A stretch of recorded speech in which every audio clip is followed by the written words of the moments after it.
I'm Josellie Rios from Funimation, and this is One Piece at a Time. I'm your host and a social media producer. And in celebration of the One Piece anime's 20th anniversary, I'm watching the show for the first time, and every week, a seasoned fan rewatching the series will join me in exploring each episode following the Merry Route binge guide. So come on board on this adventure starting right now. Welcome back, everybody. Welcome back, Jonna. Hi. So on the last podcast episode, which was episode 30, we went through anime episodes 232 to 239. And we got the sad news that the Merry can no longer sail. No. Tears. Luffy, Sanji, Zoro, and Chopper raided the Franky house. And basically, it's now Destroyed. Yeah, good job. Usopp and Luffy had a big fight over the Merry. Usopp ended up leaving the crew. Yeah, so my dramatic. God. Super dramatic. Nico Robin and the masked man made an attempt on Iceberg's life, and the Straw Hats are getting blamed for it. And then in the end, Luffy breaks into Galila headquarters to speak to Iceberg and see, hear his version of this. Oh my God. So on this episode. So we're gonna learn so much on this episode. I can't wait. I'm so ready. So while we wait for the Aqua Laguna to hit on this podcast episode, which will go through episodes 240 to 247, we get deeper into CP9's mystery. We finally learned something about Nico Robin. Yes. Oh my God. I was like, yay! Their true identity is revealed, which was another gasp moment for me. And Franky plans on how to get payback from Luffy for what he did to his fam. And we learn about his connection to Iceberg, which again, what? Such a big deal. Oh, I know. And you don't even know. Oh my God. Oh, okay. So let's get right into it. Yes. With episode 240, Eternal Farewell, Nico Robin, the woman who draws darkness. Oh my God. So this opens up right where we left off with Luffy in Iceberg's room. And they're having this sort of standoff that's really intense. Luffy just wants to know if it's true. Did Robin really come attack him? Yeah. So I think he actually says, I just want to hear your version of the story. And he plain says, yeah, it was Nico Robin. I saw her face. It was her. Came in with this man and they shot me. And now Iceberg wants to see her again and asks Luffy to bring her back. Which is what does he want with her, I know. She just tried to kill you. Yeah, that's it. And that's crazy. And then Luffy's like, well, it's impossible. We don't know where she is. She basically disappeared and we no can do. Right. And meanwhile, we can see that the word is spreading throughout town. The Straw Hats were the ones responsible for the attack on Iceberg because they're connecting, Nico Robin to the Straw Hats and blaming them. So everyone is out to get them. Yes. Oh my gosh. So they're basically just trying to stay low key. Luffy and Nami are soaring through the city. Flying through the air, so low key as they do with Nami screaming the whole time. I'm flying, put me down. And I'm like, that's the least low key thing that you can do. And I love, Luffy's being so contradictory because Nami is she was like, I don't want to take the elevator down because then people will see us. And he's like, all right, fine. Let's just jump down. Let me just jump down with you screaming. And but there's something even worse coming, which is a typhoon called Aqua Laguna. Aqua Laguna. Yes. Okay. Did you feel like this was El Nino? Oh my God. I felt flashbacks of hurricane season. It's how it feels to me. Getting super prepared before June 1st, which is when everybody knows that date back home. That date, really? June 1st, hurricane season starts, and you have to get all prepared, and because something might be coming. Right. But here, we know that it's coming. We know it's coming.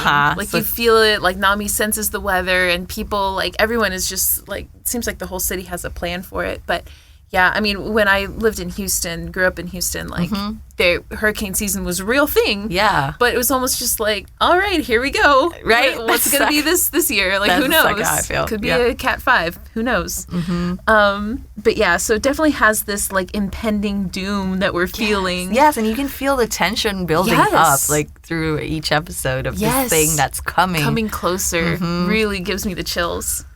But then we go to, we see Blue Nose Bar. Yes. We meet Blue Nose. Franky comes inside and he's just like, it's super funny because he realizes he's got some money left that he didn't spend. And so he like buys everybody drinks. Money. They're like, everybody just order what you want. He like makes it shower. Right. Money. The irony is that he doesn't want to have the money. He's like ashamed to have the money still. He's like, no, I should have spent all of this. Like, he's super disappointed that he didn't spend it all. And I'm like, that's like the opposite of how I feel when I spend money. Like, I'm so like disappointed in spending so much money that I didn't have to. And what did you think about Franky's entrance into this bar? Oh my God. So I thought I wouldn't be surprised by it after he made his grand entrance back at Galila when he went to look for Luffy and did his whole dance and the veil fell down. Right. And then he did this and I was like, there we go. The little dance with the Square Sisters and him and everyone's just like silent. And of course, like, you know, you can tell like the town sees him as, you know, the leader of the, I guess, underground, you know, because they're breaking up ships and you know, the Franky family's up to no good most of the time. But I think people still, like, they're cool with him. Yeah. They're just like, oh, this guy. Yeah, right. Exactly. I mean, he gives them money. Who wouldn't like him? Who said, I think it was Kakarot? Is that her name? No, Kokoro. Kokoro was like, it's later on, but she's like, well, only an idiot knows what an idiot thinks. Oh, God. She was referring to Franky. And I was like, oh, shade. You wrote that line down in your notes. I wrote it in mine too. And then saw that you did. And I was like, yes, that line. It's so good. It's so good. I'm going to use that. Yes. It's funny. But yes, they definitely, you know, tolerate him. They tolerate him and his wonderful awesomeness. And and watching him ask for cola for a refill, and you think, oh, he's just gonna drink this cola, right? Yeah, I thought he meant like a refill of cola that he was gonna drink, right? And then no, he basically does he run on cola? Is that it? So you're okay? That's it. Yeah. Yeah. So you realize it. Yeah. Yeah. I was Franky like, okay, he runs on cola. That's hilarious. I wasn't sure if that was it. Yeah, you don't want to believe it because you're just like, what? How? And why? That's just him. That's Franky. That makes a little bit of sense about his personality because he's like very extravagant, hyper, sugar. I love that you made this connection between like his personality and what he runs on. Like, just pocket that away. Okay. I will bring that up later. Yes.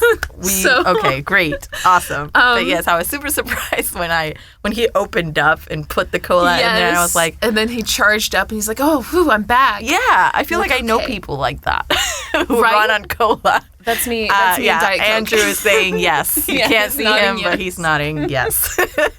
So this part's interesting because we see this Blue No bartender, and we have this moment where like Franky just busts in, and most bartenders you would think would be like, "Hey, what are you doing in my bar? Don't make a ruckus." This guy's just like, he has that dumb laugh that's just like, he's not even like, no emotions, no nothing, but he's like, yeah.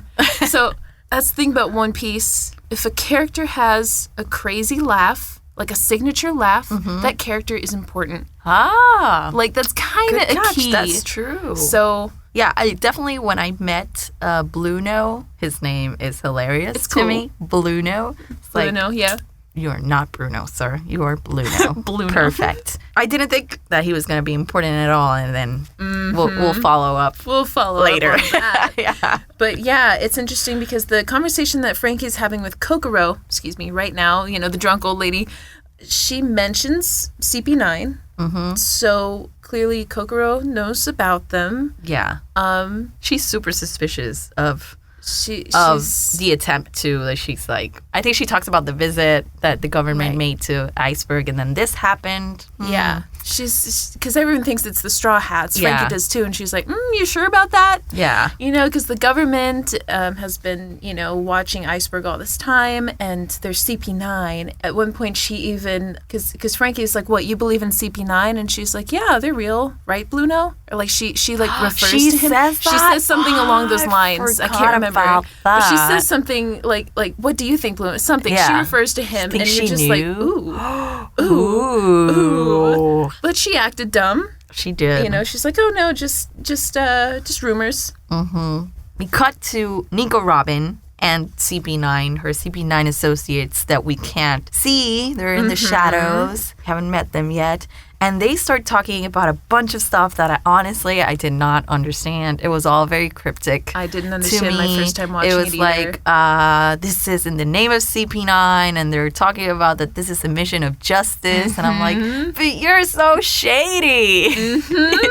I don't get it. Like, who are you? What is your goal? Yep. And they're still looking for something that Iceberg has, Yes. an object that he has. And the idea is to infiltrate his place again. At this point, did you have any idea What it was? what it was? No You're just idea. like, And since they kept saying an object, right. I thought it was like a physical object that Right. made a thing happen. Sure. You know what I mean? Like it was like a key or like a key, weapon exactly, or something. like Sure. that. So at that point, I was like, what does this object do? I was just trying to figure it out. But I really definitely did not think about what it actually was. Right. No Yeah. idea. No idea. Around this time, we're seeing the people prepare for Aqua Laguna. So yeah, this definitely had it was really neat to see the whole community. They're like, oh yeah, we do this every year, and we all Yeah. just grab our sleeping bags and have a big Yeah. old slumber party Seal in the the ships. windows. Seal the windows and have their little thing.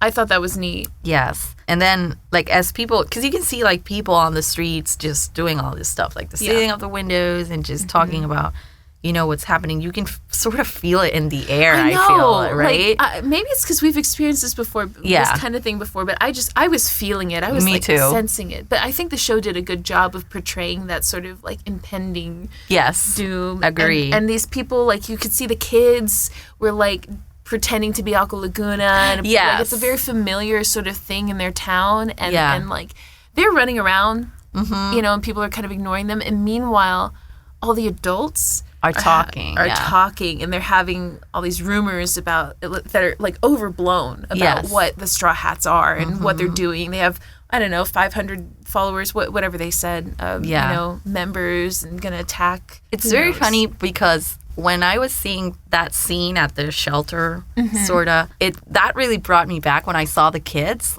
because I feel that's exactly how we did. When we were kids, Yeah. and there was a hurricane coming or whatever. It was fun for us, Right. And right. Yeah. then so seeing both of those perspectives at the same time, I was like, wow, it really was like that for us. We would all get together at someone's house. It was usually my grandma's, just in case something happened that we wouldn't have to go get anybody. Sure, So right. it would be all my cousins and my uncles, my mom, and all that, everybody. Everyone. And then it would be sort of a tiny party with no electricity. And then my grandma would cook all the food on the fridge so it wouldn't spoil. And then the kids would play games. And for us, it was super It's fun. Yeah, super fun. yeah. The adults were all worrying about their cars and about, property and damage. But we didn't know anything about that. I'm thinking on it, and Japan does experience typhoons quite a bit. So I bet this is actually probably a familiar thing to a lot of Japanese people.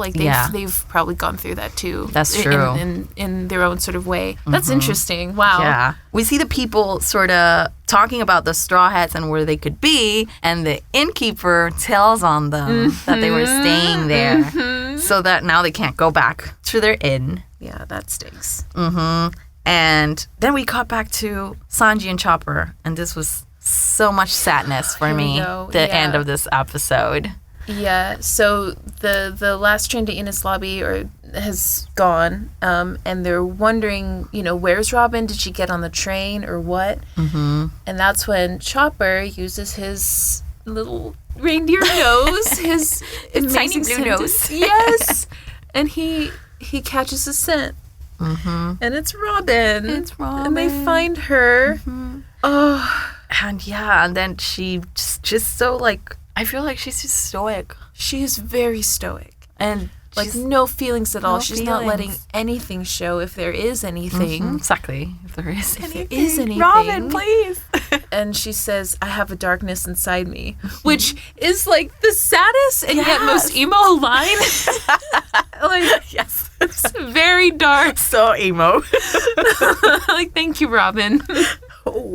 Thank you for that. Yeah. And Sanji and Chopper are like, please, we'll work this out together. They're like what's going on? They're so confused. How did you feel watching this moment? I just feel so sad because I don't know anything about her and the reason that she thinks there's a darkness inside her. And it feels like she's had no choice in the matter. And that kills me. I'm like, because nobody deserves that, to not have a choice on, your life or what you represent. Or it's crazy. And then Sanji and Chopper are pleading, like, please, let's just tell us what's wrong. Let's work this out. And it kills me because she's just like, hey, everything's true. I'm not coming with you and your crew. Like, this is the last time we're going to see each other. And I'm like, but no, why? And Chopper's crying, and they were friends. Like, I feel like they got closer to each other the last couple of episodes. And I'm like, no. And Sanji even tries to swim over. I know. And I'm like, Robin, no. Look at them. Yeah, and I'll be honest, having seen and knowing everything, it's still really sad. Oh, my God. It is so sad because you know exactly, like, what she's feeling at this moment, and like knowing why she's saying that just hits even harder. Oh, I can't wait to know. You will someday soon. Someday. Episode 241, Capture Robin, the determination of the Straw Hats. Ooh, in all of this episode, the tension is just building. It is. It really is. I feel like we're getting info, like tiny drops of info. Tiny drops. The dam is about to break. Yeah, and I'm just like, just give me more. I just need more. So Sanji and Chopper, they kind of regroup after, like, Robin just walks away. And Sanji tells Chopper to go find Luffy and tell them exactly what Robin has said. Because Sanji has some sort of plan. We don't know what it is I yet. love Sanji's plans. Like secret plans that then turn out to be the greatest plan. Right. So meanwhile, we see Zoro, Nami, and Luffy just running through the city. Yes, they're running away from people, and it's so funny because they make a turn, and just Zoro just keeps running. His dumb butt just keeps running. How does he manage? He's following people, and he cannot. Following these people are in front of you. How do you keep running when they turn? And then I'm like, immediately I yelled at the TV, like literally, Zoro, no! And then Luffy's hand like stretches out and grabs him by the head. Is this like, one of the first times you've seen Zoro getting lost? No, he does all the time. Okay, he does it all the time. Okay, that's why I was so frustrated. I was just like wondering if it maybe increases more, like they really lean heavy on that joke more in this arc. Maybe I'm thinking of something that happens later on, and I'm like, I wonder. I don't know. He's always just been freaking terrible at it. It's awful. Yeah. But I was glad to see that at least some people are catching on. Yeah, catching on. Even Luffy was watching out for him. Exactly. And it was hilarious to me because I assumed that he would just again get lost and have his own little thing. But Luffy was like, "No, you're coming with us." No, come on. Yeah. So then while they're hiding under the bridge, and this crazy, like, Luffy is just, like, holding on with his toes. Oh, my God, yes. Under this bridge, and they're sitting on him. Strength. That core strength, that, like digital, like, finger strength, like, rock climber kind of strength. And then these people are, like, feet above them. They don't notice his little hands, like, holding on. But then Chopper comes with his nose, like, powers again, and can, like, sniff them out. And it's like, oh, hey, there you are. And so they so they meet up, and Chopper tells them what Robin says. Yes, it was super sad, and they sort of start like strategizing around it. They find a hideout, and Zoro immediately goes like, "Well, we were expecting this, weren't we?" And I'm like, Zoro, just cut her break. Like he hasn't budged one bit on the distrust of Robin through this whole time. But, I mean, he does give kind of lines that make you say, like, he does say, let's see, if she's my friend, I'll have to be ready to forgive. If she's my enemy, I'll have to be ready to fight. That's true. So he's very pragmatic. Yeah, and he does have a point. Like, they need to figure that out. Yes. They need to figure out what she is to them. And that should be their mission, too. I think that's their mission for going to see Iceberg, because so they can kind of sense that what Robin is doing is, like, she and these friends of hers are sort of luring them back out to take the blame. They can kind of suspect that, and they think that what Robin wants to do is to kill Iceberg, but they don't care. They're just going to go anyway, because what they need to know is she a friend or foe? So Luffy comes up with a plan to capture her. Like, we could capture her, and then she'll have to tell us what's up. And everybody agrees, at least that by capturing her, they prevent Iceberg from getting killed. Right. And that way they sort of maybe kill two birds with one stone. Sure. Okay, so then we cut over to see Franky. He's looking for Luffy because he's just angry, butthurt about everything, and doesn't like the idea that the Straw Hats are going after Iceberg, which is when his crew tells him about Longnose, how there's this Longnose guy down at the shipyard, like where the Mary is. Yes. And I'm sorry, like, before this point, so they're walking through the town, and the wind is blowing because Aqua Laguna is coming, and he's walking with the Square Sisters beside him. And this whole time they're talking, you see they're sidestepping. And he just turns to them and is like, why are you crab walking? And they're like, it's because our hair is square. That if we turn and face the wind, we're going to be blown backwards. And then one does it, like, to show him. I love that scene so much. Oh my god, that was hilarious. I love it so much that they acknowledge their stupid hair. I love their hair. It's so dumb. I really love that it isn't just, this is our hair, and doesn't obey the rules of physics. Yeah. Like, it has consequences. It does. It does have consequences. So besides Mozu and Kiwi being awesome, so we have Franky. Suddenly he changes his thing. He's going to go after Usopp because he wants to hold Usopp hostage to get Luffy and the Straw Hats to come find him. We saw Usopp before that, and we had this little tiny sad story where Usopp goes to the shop to get supplies for the Mary, and he doesn't have a lot of money. The shop is actually about to close because it's preparing for the Aqua Laguna, but he begs the shop owner. While all this is happening, you can hear his stomach grumbling, so he hasn't eaten anything, and he's trying to use all of his money that he has left to try and get some supplies to protect the Mary from the Aqua Laguna. The shop owner sort of realizes what's happening and takes pity on him and gives him the supplies and also gives him some rice cakes. Yes. And I'm like, because he doesn't even have the strength to carry his supplies because he hasn't eaten probably in God knows how many days. Yeah. And he doesn't even want to spend the money on food. He's just like, spend it on Mary, get Mary fixed up. Like, that scene was really a really wonderful way to show what kind of hero Usopp is, and to really portray, like, just his character, like, as a person. Yeah. So pretty, like, beautiful. And then also shop owner, and just a general atmosphere of this city is to be so kind like that. Agreed. And he goes to the Mary, sort of projects on her a little bit, like he's like fixing her up and telling her that there's nothing to worry about this thing that's coming. She'll be fine. And you obviously know that that's how he feels. He's trying to tell himself that there's nothing to worry about. And I'm just so sad about this whole Mary ordeal with him, honestly. It breaks my heart. So, that scene was incredible. And the townspeople, like, we know how they're these kind people, like, coming together, and we see them again, like, in the they're sheltering from the Aqua Laguna. That's where we see, like, the whole how the adults are, reacting to it versus the kids who are just like, Aqua Laguna's gonna catch you. And I'm like, that's so scary, kids. It's really scary. That's not a joke, but it is definitely not a joke. Whatever keeps you happy. But yes, and then we go back to Iceberg, and then we see all the shipwrights guarding him, guarding the entrance to his room. And we start hearing the conflict music that always comes on when this is happening, with sort of thing. Dun, dun, dun. Dun, dun, dun, dun.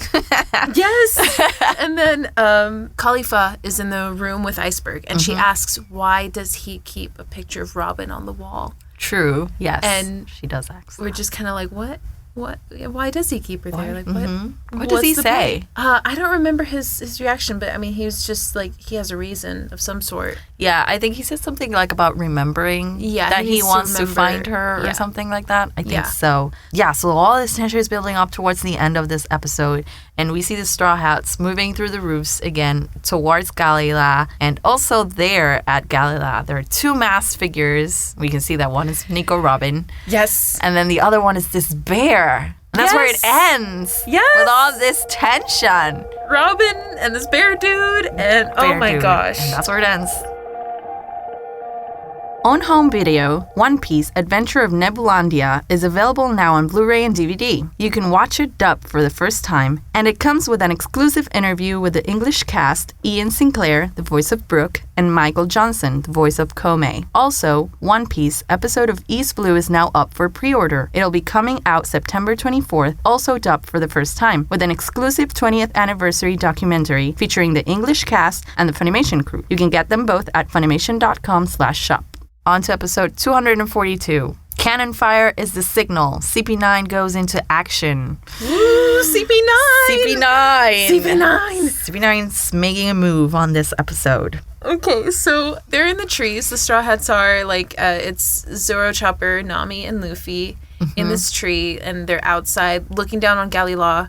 Chopper has these tiny little, binoculars and everything. Oh, so cute. And it's a classic infiltration scene looking thing, you know? I was like, oh, did you have those on your backpack? I know.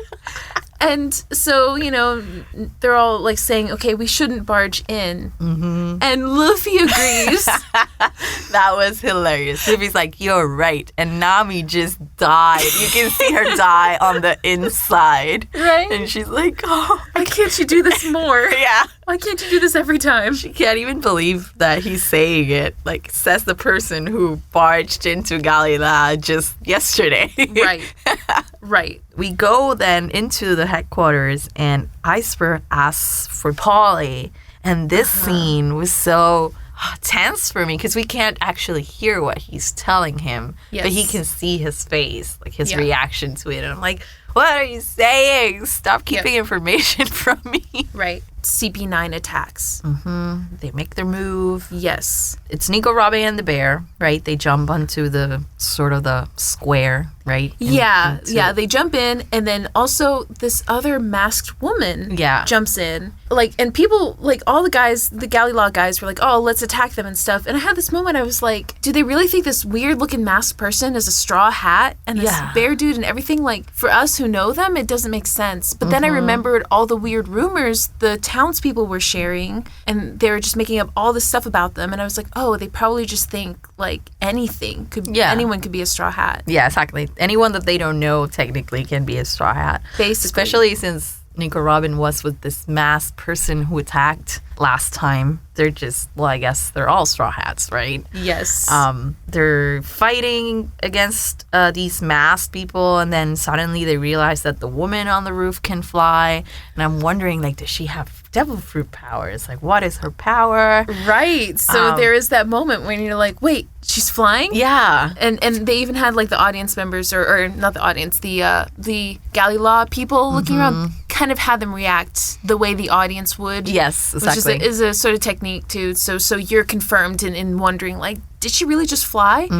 Everyone's just what happened? Yes, and then we see that the bear also has some powers because him and Robin were cornered into a wall, and people start shooting them, but then they're not there. They just disappear. It's what is this? So I'm like, what are those powers? And then while they're basically tearing up this sort of field and just like running through there, the Straw Hats are like, oh, when are we gonna make a move? Like, I guess we should do that right now. And, you know, Nami and Zoro just like, oh yeah, maybe now would be the time. And of course they look over and Luffy is already gone. He did the exact same thing that he just literally Luffy. just said that they shouldn't do. Luffy. He just goes in on his own without telling anybody what the plan is. Just, yep, jumps right in there. Yep. But joke's on him. Joke's on him.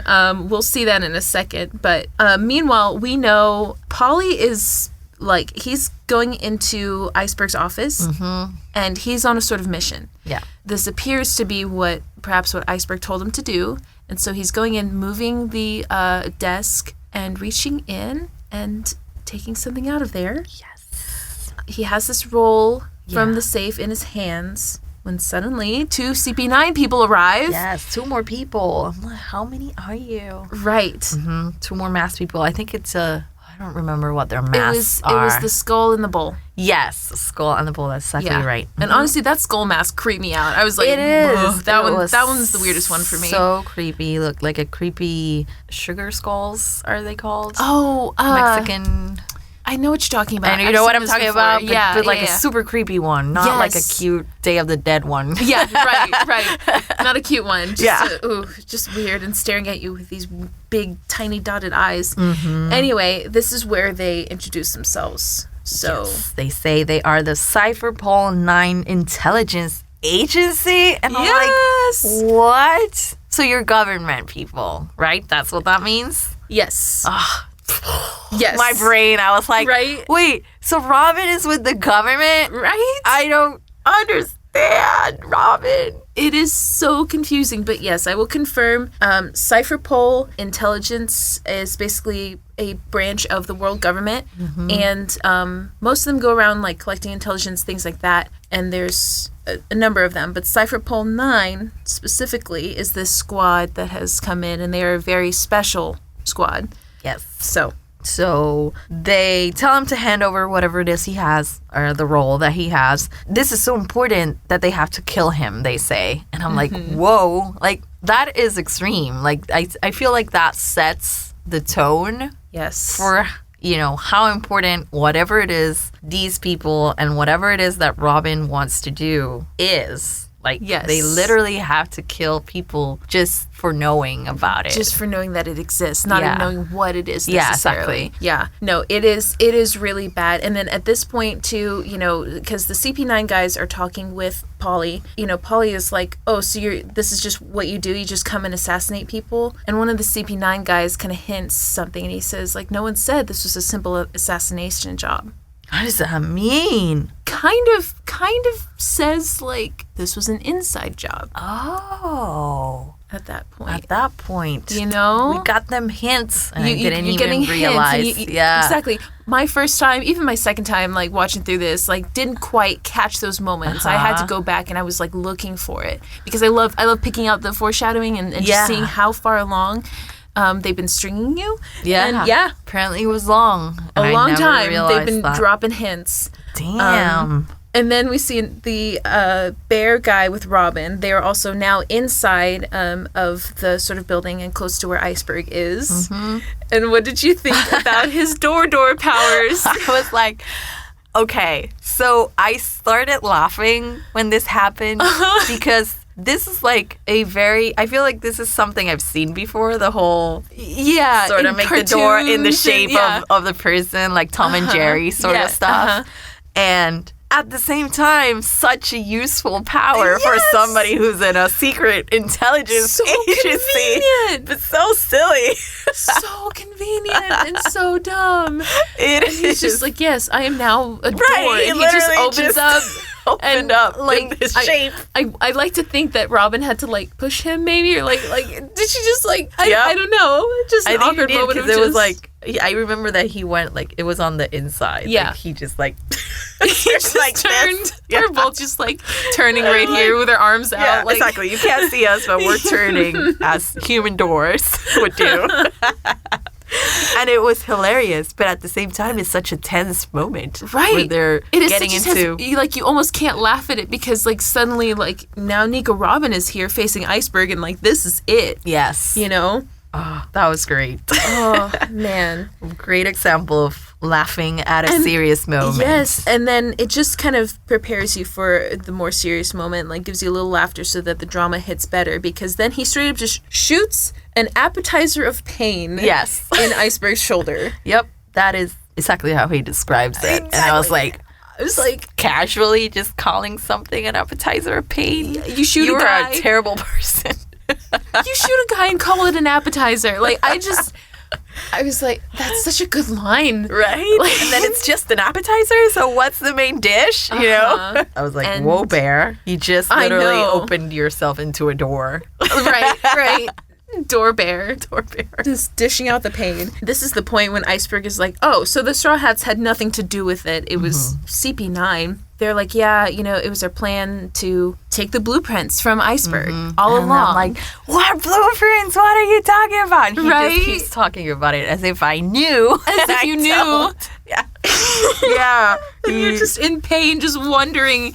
Yeah, and trying to remember, because they start giving out like all this info, and I'm like, well, I don't understand it right now, but I'm going to, so I need to remember what he's saying. Right. Like you feel like you need to take notes at this point. Definitely. Yes, I know that feeling. Like it was definitely very hard to follow my first time watching it, and so I think that's the intent. I think it's all just to make you feel so clueless, so that when it does hit, it all pieces together really well. But right now, they want you to feel the emotion of the tension. Yes. And just get lost in sort of the fear of like, okay, they found this thing, whatever it is, and what is Iceberg gonna do? Yes. And so he just says that it's the blueprints to a ship, and that it's passed from generation to generation of shipwright to apprentice.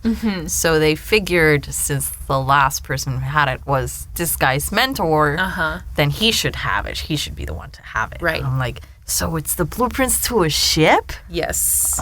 And so, yeah, the Straw Hats, then we cut back to Straw Hats. They're all surrounded, and Luffy is stuck in a door. Yes. Somehow. Well, it's because Luffy had left, you know, like they thought he was going to wait for them to not barge in, and they were all going to have this great plan of... Yeah. No. Luffy just leaves. Everyone's like, where'd he go? And this is what he gets for being a dumb butt. He probably, like, you know, Gum launched himself at the buildings, like trying to get through to Galley Law, and just got himself stuck between, like, why are these buildings even, like, not touching? Like, they're so close together. Why does that even happen? How do you build a building that way?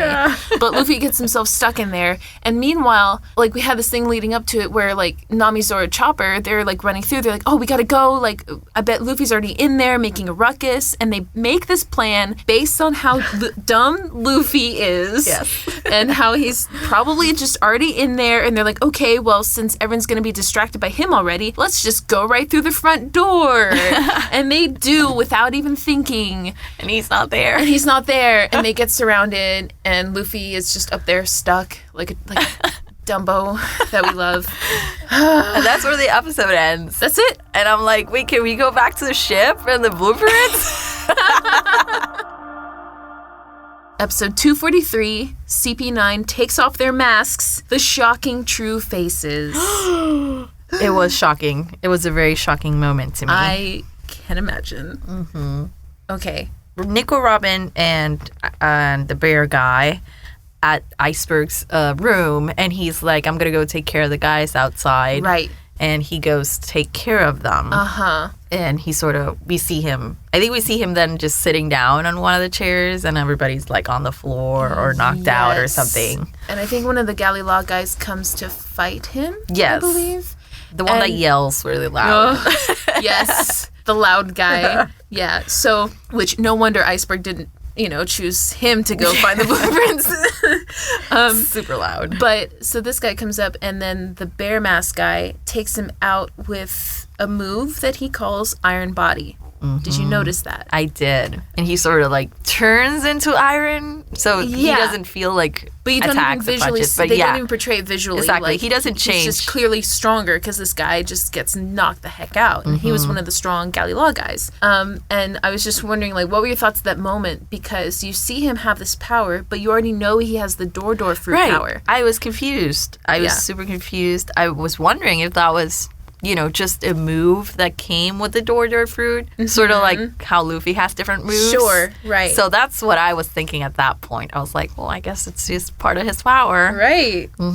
Zoro and Nami and Chopper are running away from the guys, and then Zoro just turns around and it's like, okay, we gotta go on the offensive. And I'm sorry, did you catch at this point the way Chopper was running on his hind legs only? No.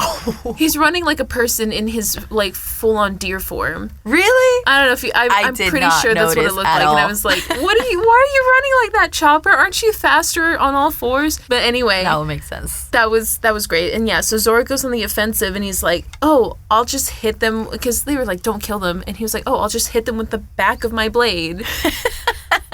And they're like, you can still kill people. They're like, you can still kill people like that. But I love the whole Ronin samurai back of the blade thing. We've seen this before in anime, and I thought that was interesting. Then we go back to Nico Robin and Iceberg, and now she's on her own. Yes. Inside the room, and they start sort of talking. Yeah, they start like this exchange on, you know. I'm sorry, I'm just getting chills just thinking about like what we're about to unpack right here. Yeah, and they start talking about her and, you know, how she's a criminal and whatnot. And he starts talking about how she's got a bounty for knowing how to read poneglyphs. And then she says, you can't decide what knowledge I acquire, which is so true. And then I'm like, I had to even stop the episode at this point because I couldn't keep, you know, watching and learning. And I had to process what this meant. So Nico Robin is wanted only for the fact that she can read poneglyphs. So she has this talent or this knowledge that I still don't know how she acquired it. She's the only one who can do it, apparently, at least only that one I in know the world. of. Yeah, exactly. And she gets punished for it. And I'm like, wait, but why? Like, how is that fair? One. And two, isn't she part of the government?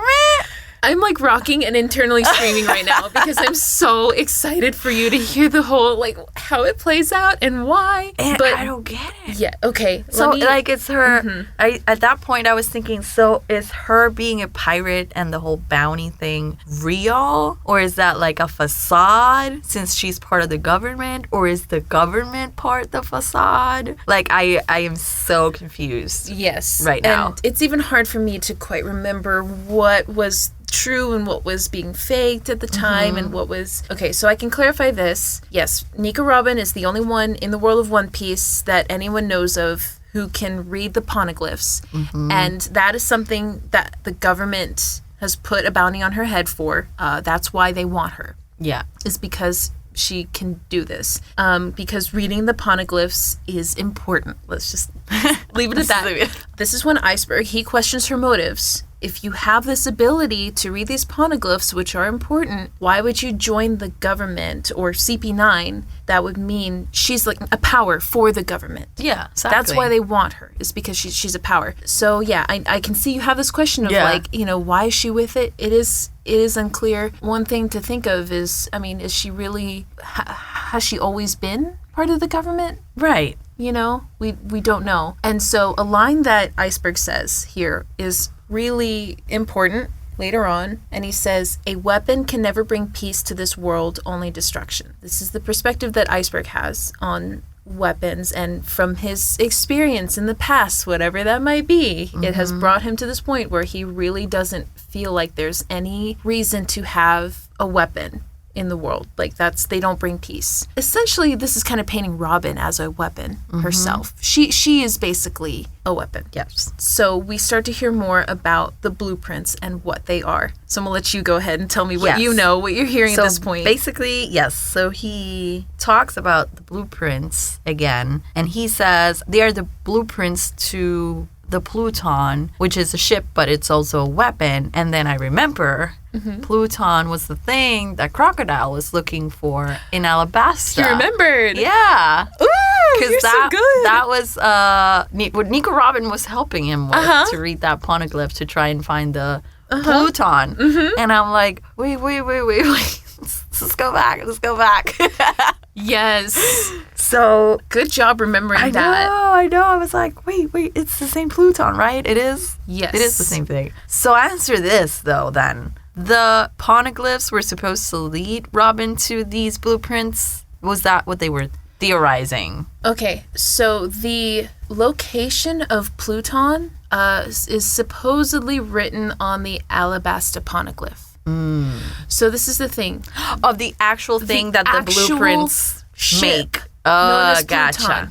So here's what happened. This is the history of the One Piece world. Like that's why I love this. I'm getting chills. This is so cool. I cannot express how, because we still don't know all the answers. No. But to hear all these pieces is so exciting. Okay, the Pluton was a ship that was built a long time ago. It was supposed to be a weapon. Who built it? Why? Whose hands was it in? We don't know. We just know it exists, and there are these blueprints to it as well. So Pluton itself, the ship, is lost to history. Gotcha. We don't know where it is. All we have left are the blueprints. All we have are the blueprints, and apparently the Alabaster poneglyph indicates the location of the ship. Nico Robin is the only person in the world who knows where this Pluton ship is. And that is why she is a threat. Like, that is why she's powerful.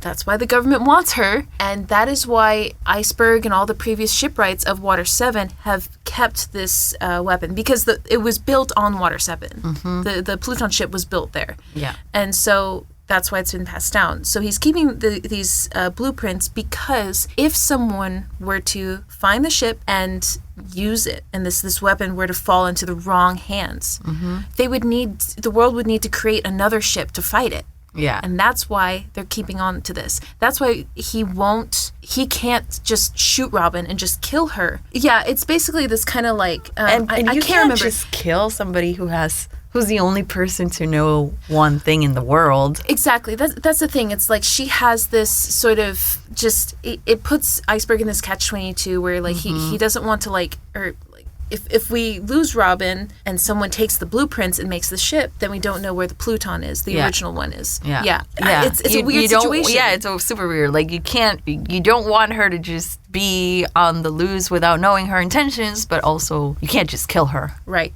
My question for you, how do you feel about Nico Robin at this point? Is she a traitor or is she a victim? Because, I mean, we see her attack Iceberg. She literally has him on the floor. She's, like, about to choke him, and he's trying to, like, about to shoot her, you know, and they have this moment, and he just, you know, confirmed, like, he's questioning her, like, why are you part of the government? Right, what are your intentions? What are your intentions? Why do you want to find this? Yeah. Or what do you want to use this knowledge that you have? But here's the key. There was that moment. What are you looking for? There was that moment when he told her that he has the blueprints, and she said she was surprised, and she was like, they still exist? Or you have them? She said something along those lines. She didn't know. Didn't know what CP9 was after. Huh. So that makes sense. What are your thoughts? I don't know, Jonna. I'm dying. Stop questioning me. No, just kidding.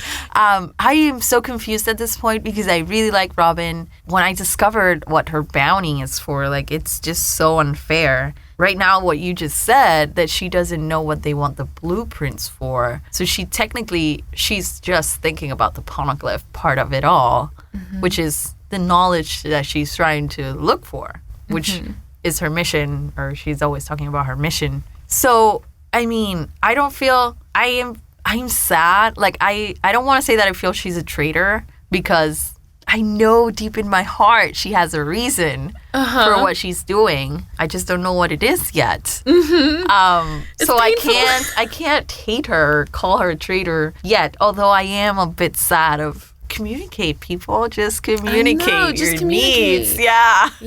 Just tell your crew what you're going through. I mean, and maybe you won't have to switch so many sides, because then people would know what you're about. But then again, I don't know if by telling other people she's got a bad experience on that, you know, telling people about what her bounty is for and what her mission is. And I see your face and I can tell that maybe it is true. Like, there's, I don't, you know, it could be anything, but it really, I would just say trust Oda. Oh, Trust Oda Sensei, because he never writes fake reasons as, oh, we just didn't communicate and that's why. There's good motivations for her decisions. I bet there are. Or like strong motivations, let's say that. So I know she's not a traitor, at least not on the Straw Hat side. But then again, she's working with the government, but clearly she doesn't fully understand what their intentions are. I'm just very confused at the moment and sad for her, honestly, because it seems like she's been going through this unescapable situation for a long time. For her whole life, pretty much. So, for a very long time. She was 8 years old when they put the bounty on her. 8 years old. I wonder what happened. Did she learn to read at 8, maybe? Oh, you will know. Your face. You will know. Jonna, tell me. No, don't tell me. No, I will not tell you. One cool thing. So, right as, you know, they're in this sort of standstill, iceberg. So Nico Robin is like, oh, yeah, you know, we got you, like, we have your blueprints and it's too late now kind of thing. You know, she's just kind of going along with it. And Iceberg says, no, you're the ones who fell into my trap. Yes. And then we have a new eye catch. We have a new eye catch. Commercial, commercial break. We have the new eye catch for Robin. It's Robin. And it's like the sexy music. Yes. Like, oh, it's so cute. And what is it that they show? Is it a book? It's it shows her, and then it shows the little book. It lands on a book. Exactly.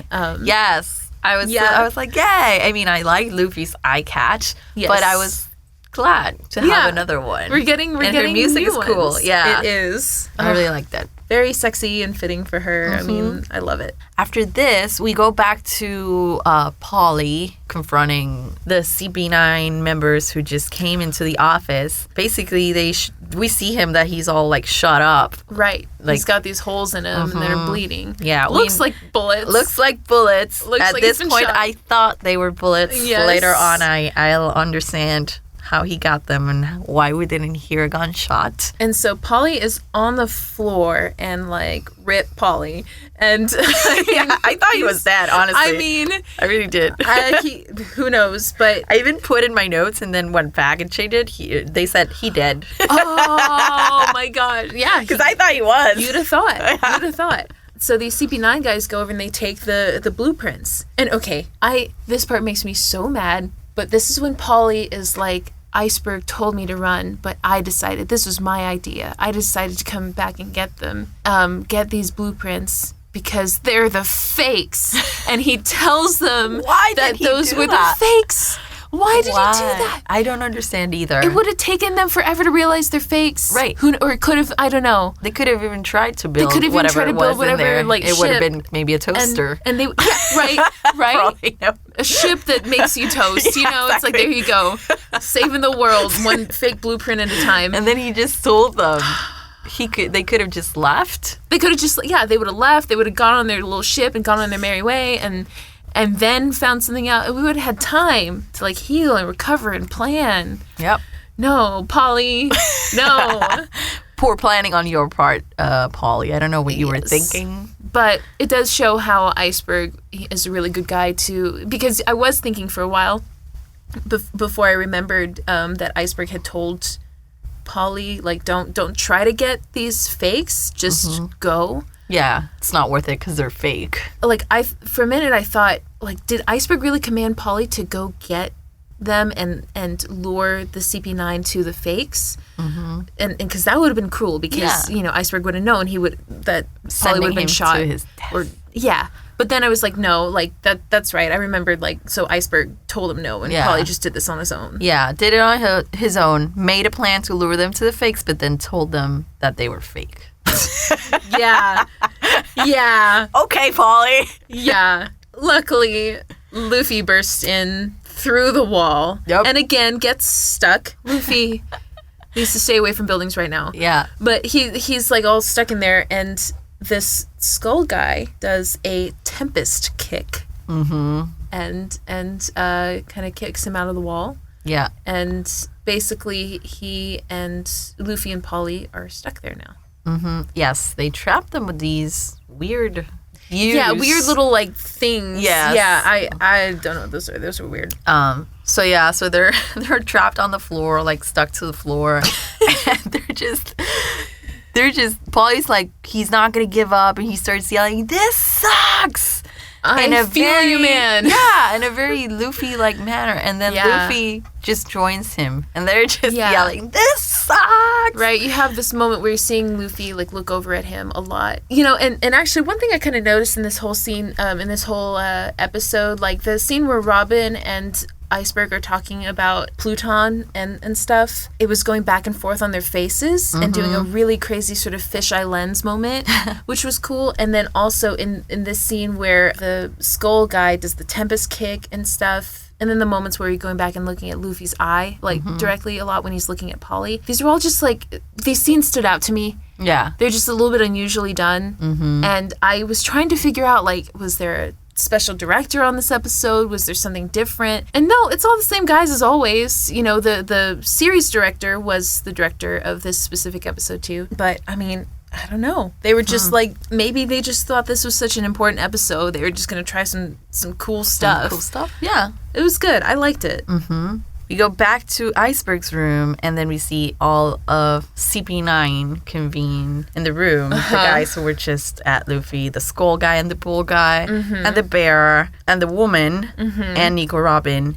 And then they take off their masks. Unmasked! Ah! And it's the four men. Yes. And Khalifa. Yes. It's Lucci, Kaku, and Khalifa. Bluno from the bar. Bluno from the bar. Yeah. Who'd have thunk?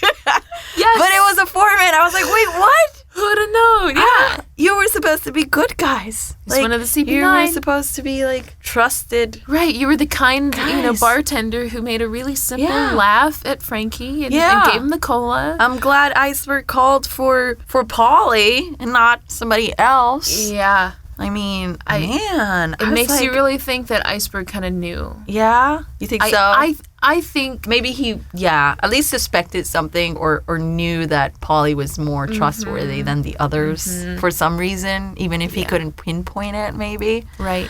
But yeah, I was appalled when I saw Kaku's face and Lucci, and I was like, damn pigeon man. The pigeon man. Yes. Oh my gosh. And they just tell him, like, where is it? Like, the real blueprints. And that's where it ends, like, with that reveal and where is the blueprints? And I'm like, wait. And then he speaks, too. Yeah, speaks. exactly. It's not the bird, it's him. Not the pigeon. It's him. What? Exactly. That is crazy. It's crazy.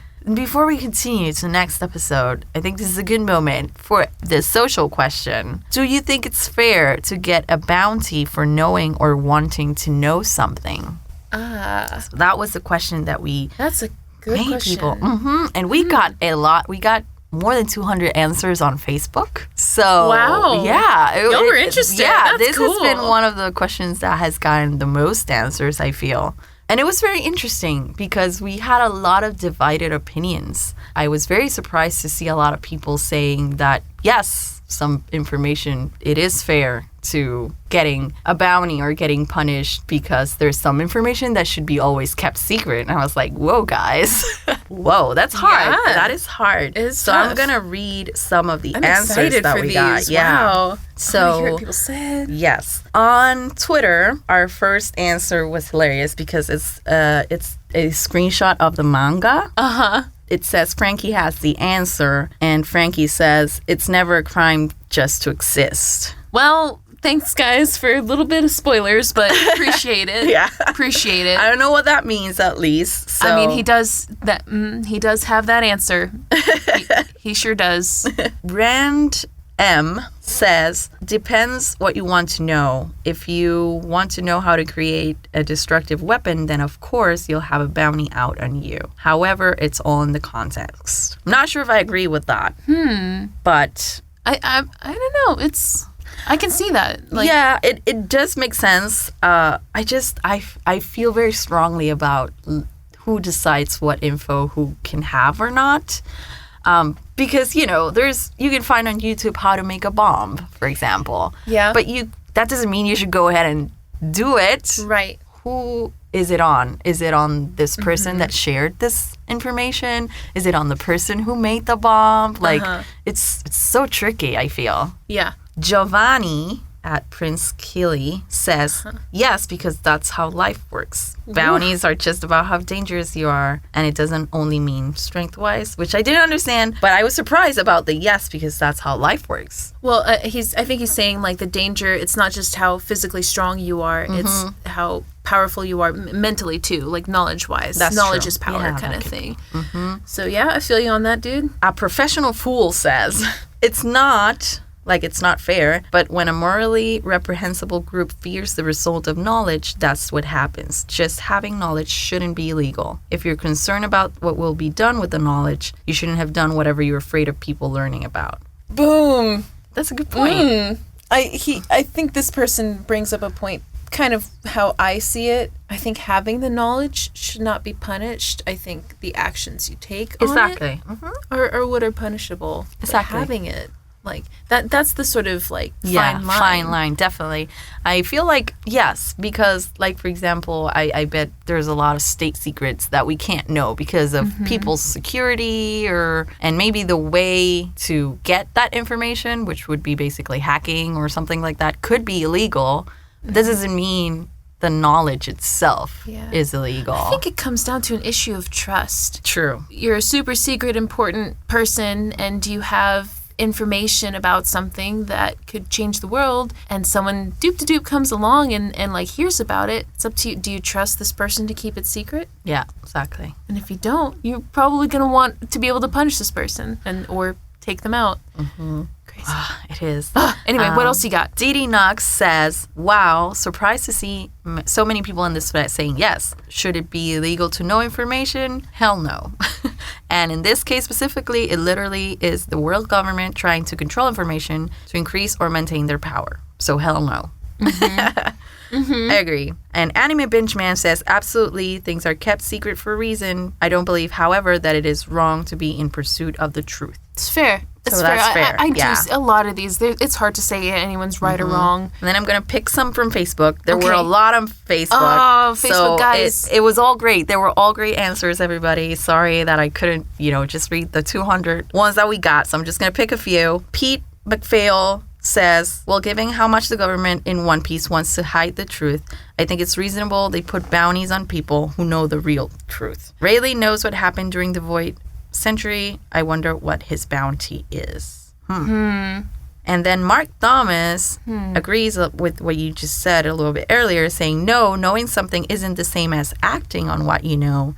It all depends on what that knowledge would make you as a person do. Which makes all the sense. Like the bomb example, like, having the knowledge is not necessarily wrong. It's just, what are you going to do with that? And you shouldn't be punished for just having the knowledge. This one made me laugh. Mark Delano says, depends. Wanting to know how to bake is fine. Wanting to know how a human baby tastes like, that's more bounty worthy. Oh my God. Wow. And I'm like, well, was the baby alive? I mean, you know what? A valid point, friend. A valid point. Yes, it is definitely a valid point. Wow, okay.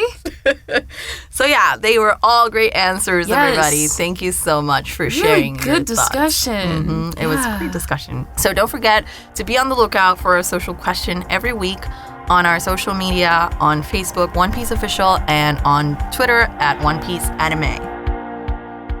We are now heading into episode 244, Secret Bond, Iceberg and Franky. On this episode, we basically learn a lot about how Iceberg and Franky are somehow related to each other. And I'm like, wait, what? Yes. The guy who runs on cola has something to do with this?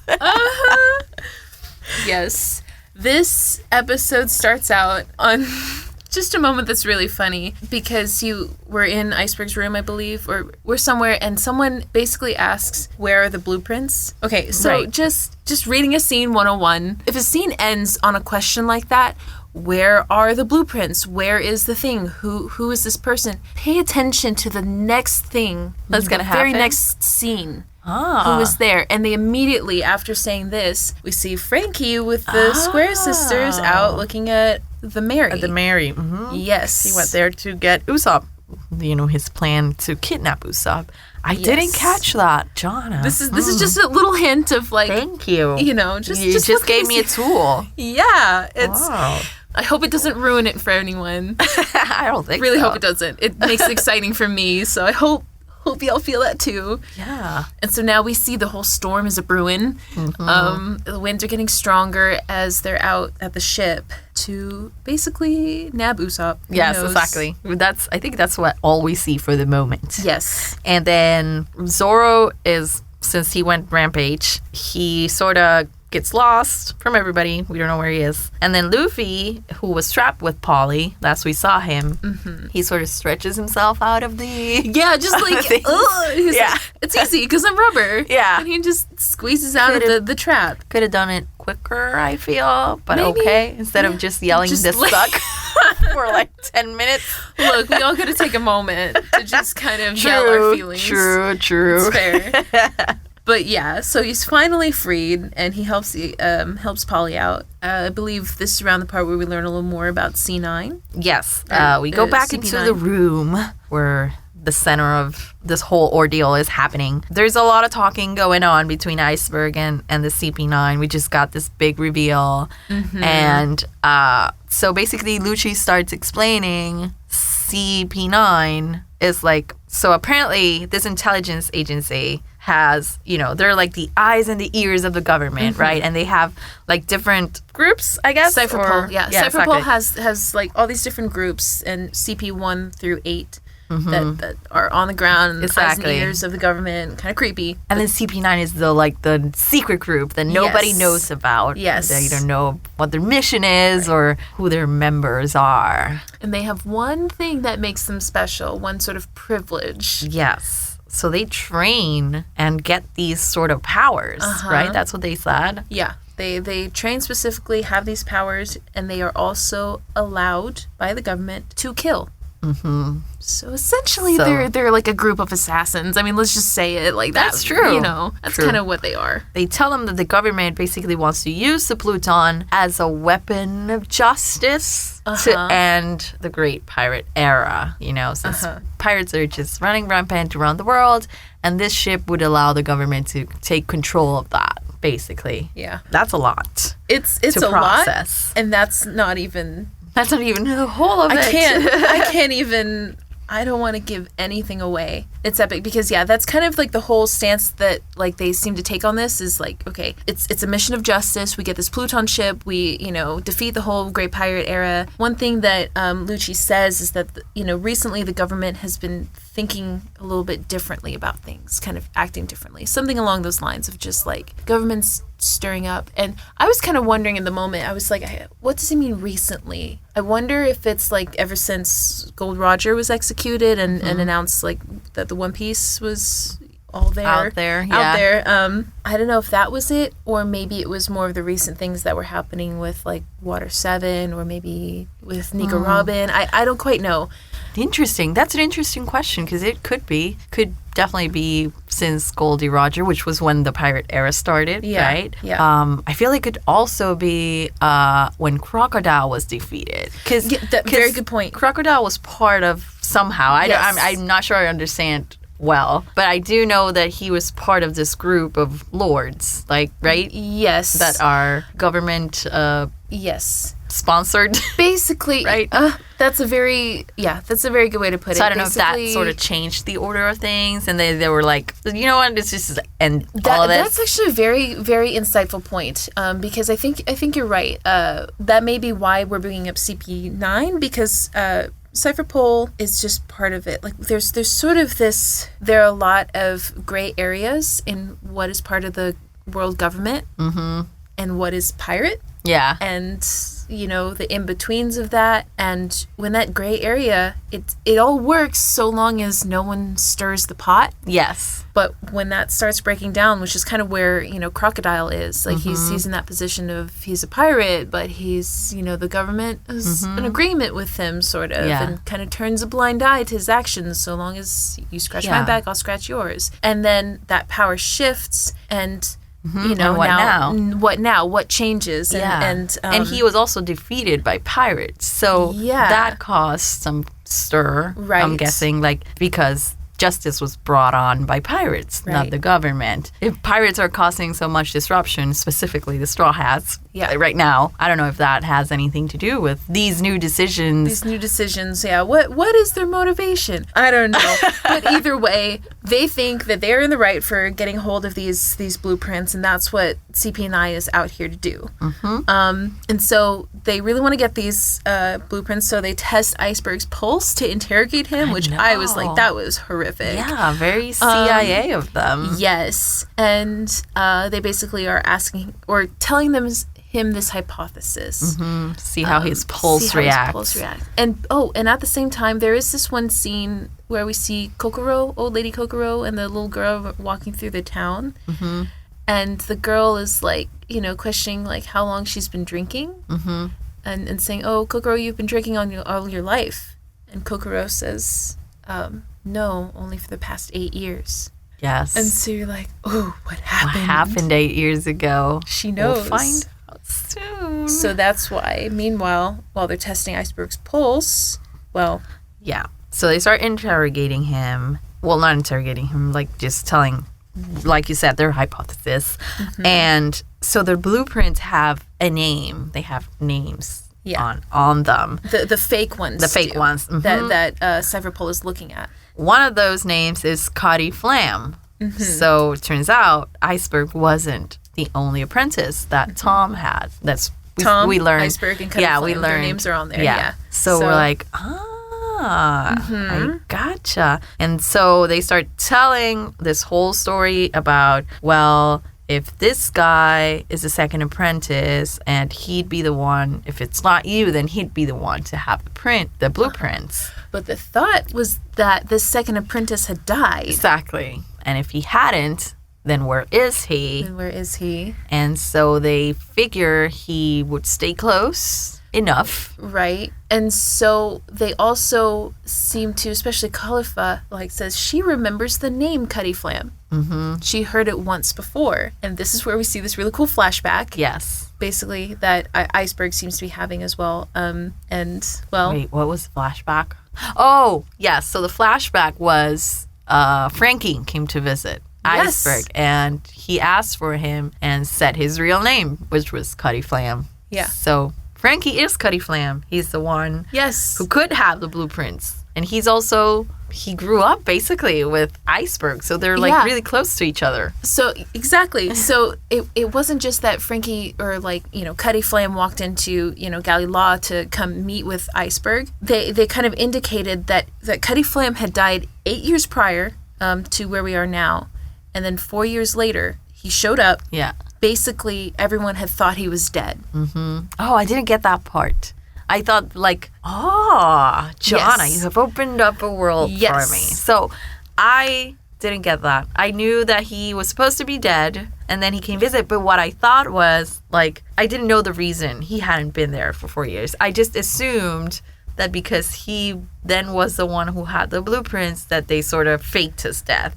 But no. He was just, they all thought he was dead. So 8 years ago, Cutty Flam died, or was presumed dead. And at that time, Iceberg had the real blueprints. Gotcha. And then 4 years after that, which Cutty is 4 years ago, comes back. Cutty Flam comes back to the Galley Law, and Iceberg, probably knowing that he couldn't really trust anyone about this information, was like, "Hey, no, since you're dead." He didn't let Franky come, or Cutty Flam come meet back. him. Yeah. He come see him at the Galley Law. He was like, "Hey, meet me at this place." And so then that's when we see them go over to what we now know is essentially Franky's, their shipyard kind of area. Yeah. Some other place. And he's talking with Iceberg, and Iceberg is like, hey, you're going to need to change your name. And he essentially gives him the blueprints. Mm-hmm. And is like, you need to take care of these. And it makes me think that basically, I think at this point, Iceberg knew, since suddenly, you know, these people had shown up, like he has a new secretary showed up, new people at the Galley Law. He's probably piecing it together, like, he knows that the government is after him. Right. And for those blueprints. So that's why he didn't want to tell anyone who he was. Yeah. And it was smart. Now it makes sense. It all, yeah. Like, well, you were dead already to everybody, so let's just keep it that way, and that way you can keep the blueprint safer. Exactly. It makes all the sense now. So for the past 4 years, Franky, the cola guy who dances has the blueprints when he comes into a room. Yes, has the blueprints to the world's most terrifying weapon. Mm-hmm. Bikini guy, who is super Franky. Oh my gosh. So he does. Yeah, we got this big reveal. Huge reveal. And Iceberg is just like, you can see him sweating. Like, you can see in his face, like, they got it. They got the info, and there's nothing he can do about it. Yeah. Ugh, yeah. So hard. There's nothing. And that's when Luffy and Zoro barge in from different walls. Yes. At the same time, barge into the room, and with Nami and Chopper in tow. Mm-hmm. And this is when they're like, wait, what the heck? Y'all are the Galley Law guys. What is going on? What is going on here, right? Because it looks super suspicious. Clearly something is happening. Does. And they're like, okay, so where are the bad guys? Wait, what's happening? And Paulie is like, you can see in his face too, he's super confused. Mm-hmm. And that's where it ends. It ends.